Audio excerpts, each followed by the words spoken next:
Welcome back to the channel. This is Wes. This week we've got Marvel's Voices Comunidades. Number one, Marvel's Voices does not have a very good reputation among comic book readers. They don't sell well. Black History Month, Pride Month, Hispanic Heritage Celebration. Whenever those things happen, they make these anthologies and they put the worst writers possible on them. And the stories are always terrible. They always introduce like a new character or two that you will never see again until the next Marvel Voices book comes out the next year celebrating them, whatever it is that they're celebrating. This particular issue, I decided to check out because there was a creator. There was an actual headliner on this one, Fabian Nicieza, with Paco Medina on art. If those guys did a one-shot about a character I was somewhat interested in, I would read it. That's a really good comic book creative pairing. I decided I should check this out and, I guess fool me once again. It feels like the Peter J. Tomasi Saved by the Bell Reeves situation all over again. If you don't remember that one, that's when he schooled us up on the use of pronouns in elementary school. Absolutely ridiculous stuff.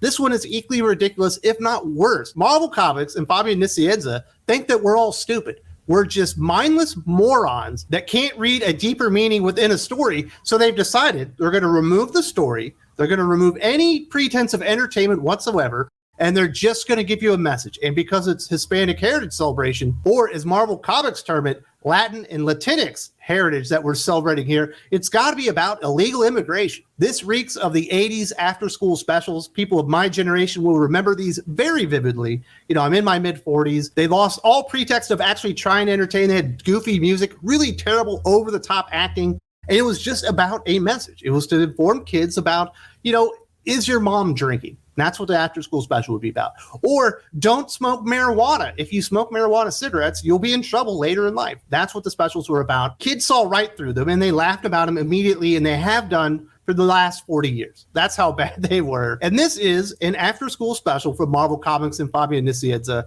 Because we're all stupid, they can't tell a story with a deeper meaning. They have to tell us exactly what's going on. And of course, because it's Hispanic Heritage Month, the only thing they can actually celebrate about Latin and Latinx heritage apparently is illegal immigration. This is absolutely ridiculous. You're going to love this one. We open up, Nova is at this world. It's surrounded by this enormous protective layer. Apparently, these people don't like outsiders. They're called the Canyon, and apparently they have an influx of refugees coming through their force field because the Chitauri are doing something and they would like to expel them. Nova cannot have that. He shows up and he says, my name is Nova. He meets General Mant. He says, we are familiar with the Nova Corps. You have no jurisdiction here.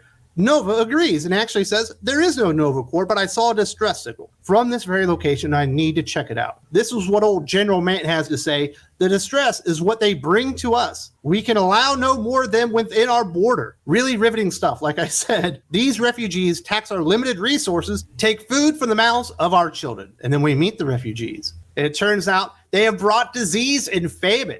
The first wave of aliens brought blight to Kenya, killing our crops, and a bacterial plague that sickened our population. Well, that doesn't sound very good. Kind of sounds like a reason you wouldn't want these people there. And still they have continued to pour over our borders, having the audacity to give more of their alien plague disguised as gifts. And Nova, of course, having no jurisdiction in the area and acknowledging that, needs to investigate further. He can't just take the leader of this world's word for it that they're bringing in plague and they brought in the blight and we can't feed our people anymore and we can't handle any more refugees coming into our border. He needs to investigate because this is serious stuff. These are serious political matters in America these days, and we all know that every single Latin and Hispanic person in America agrees on this situation, right? That America needs to allow more illegal immigrants unfettered across their border. Of course, that is not true. And in fact, recent polling indicates a large majority of Hispanic people within the United States, here legally, believe that major reforms need to happen with the U.S. immigration policy. And another poll indicates almost 2/3 believe that the U.S. should just shut down the Mexican border completely until they can get the situation under control. This is clearly based on what's going on in the U.S. politically going on at the moment, yet they continue to disenfranchise a large majority of people that they're supposed to be celebrating in this comic book. Are you surprised that when Marvel Comics try to celebrate National Hispanic Heritage Month, illegal immigration is the only thing that they could talk about? Of course, the story does go on and get a little bit worse. Nova finally finds the refugees and realizes they're on a teleportation pad. Where are they going to send them? He needs to know, and it looks like they're going to send them back outside, back to where the Chitauri are, or as Nova calls it, square one. We can't do that. Although within the comic book, they never actually demonstrate the Chitauri are doing anything to these people or mistreating them in any way. Nova is just jumping to all these conclusions. Now, I'm not going to sit here and pretend like the Chitauri have a good reputation in the Marvel Comics universe, but Nova's supposed to be investigating here, but he hasn't actually investigated anything. He's just jumped to conclusions that these people must be led into this world that he doesn't live on, that the leader has provided justifiable reason for them not to be there, and he's overriding it anyway, despite having no jurisdiction. Because they're going to be enslaved or killed. He just knows it. He doesn't know it because he's seen it. He just knows it because he knows it, apparently. And finally, his helmet starts translating for these refugees. And he says, gracias, helmet, a little help here. And he starts getting some words, and he gets a word for little, but no, it means small. Small forgiveness.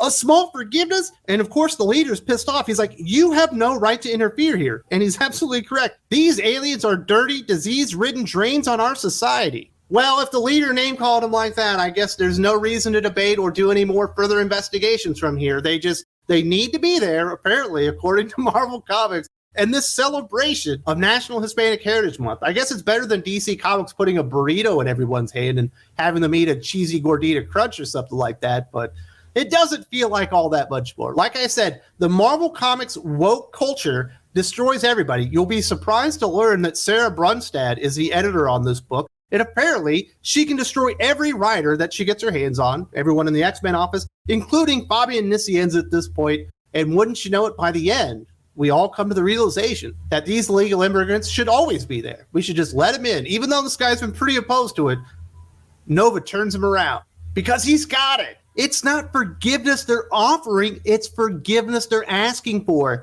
By offering mercy for the crops they accidentally damaged and the Kayans they infected and possibly killed, this plant holds the cure to the bacteria they had on their clothing that caused the damage. The Banari want to make up for what happened, you silly goof, by helping restore your agriculture and healing your people. What were you thinking?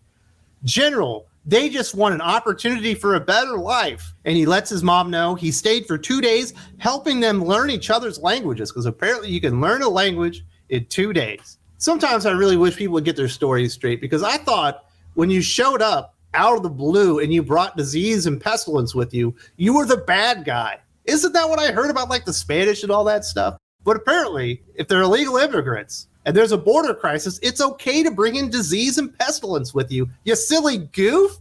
They got the medicine. It's in a mango or something. Like, this thing is absolutely ridiculous. And this is what Marvel Comics are.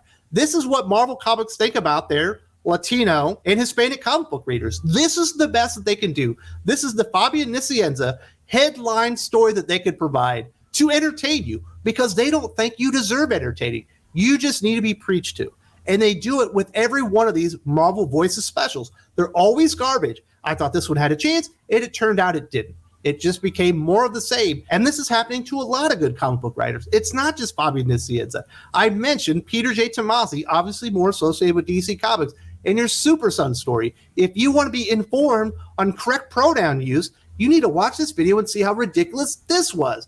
Comic books are going to hell in a handbasket, and not even good writers can save them at this point. You don't see it here? There's also a link in the video description.